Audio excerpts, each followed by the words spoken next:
شاعره شونډې او زلفان پرېږدوه، سپینې چاچۍ او سره لبان پرېږدوه، چې دومره نر یې جنازه ووایه یا د مانځه راته معنا ووایه. د نظم عنوان د دنیا دوه ډلې ده. خدای حیران شومه دا څه وینمه، څه عجیبه غوندې قصه وینمه. څوک په ملا پسې خبرې کوي، څوک په دنیا پسې خبرې کوي، څوک د یوه کې نه پرېږدي ملګرو ښه او په بد د یادوي ملګرو. دلته کې دوه ډلې مخلوق اوسېږي، د چا چا خولې له به برغولی کوم. دلته کې دوه ډلې مخلوق اوسېږي، د چا چا خولې له به برغولی کوم. غوږ کې اذان راته ملا کړی دی، هم یې سحر هم یې بیګا کړی دی، هم سپاره راته ملا لوستلي. نو زه بیا څنګه قدردان نه یم، بیا هم په دې خوله غیبتونه کوم، زه په ملا پسې باسونه کوم. بیا هم په دې خوله غیبتونه کوم، زه په ملا پسې باسونه کوم. په ماشومتوب کې یېرېدلی ومه، پلار مې د هر ډاکټر علاج کړی و، په دوایانو باندې ښه نه شومه. خو چې ملا په پاک کلام دم کړمه، شکر تر دې دمه مې یره نشته. خو چې ملا په پاک کلام دم کړمه، شکر تر دې دمه مې یره نشته. مونږ ته روښانه سباون ښودلی، ملا صاحب راته ژوندون ښودلی. ما پسې ښه بلا سجدې کړي دي، زه د ملا صاحب د خپو خاورې یم. ستا د پټکي ستا د شړۍ نه قربان، ته یې هستي ستا د هستۍ نه قربان. ستا د پټکي ستا د شړۍ نه قربان، ته یې هستي ستا د هستۍ نه قربان. ستا د قدم خاورو ته کله راسم، ملا کاکا ستا درجه اوچته ده. رښتیا خبره د حق نه پیژنم، تا راته ډېرې مسلې کړي دي. ورځ کې 5 ځله دې غږ کړی دی، زه یې د مانځه او د خلاصي له راشئ.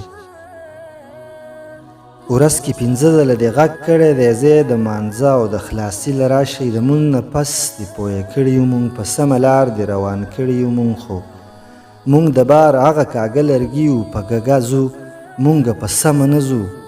خو د ملا چرته کې ښه نه وایو، مونږ ورپسې چرته درانه نه وایو. که دا مولیان په دنیا نوې پیدا، دا عالمان په دنیا نوې پیدا، پیغمبران په دنیا نوې پیدا، ښه انسانان په دنیا نوې پیدا. مونږ ته به چا ویل چې الله شته دی، په هر غلط کار کې ګناه شته دی.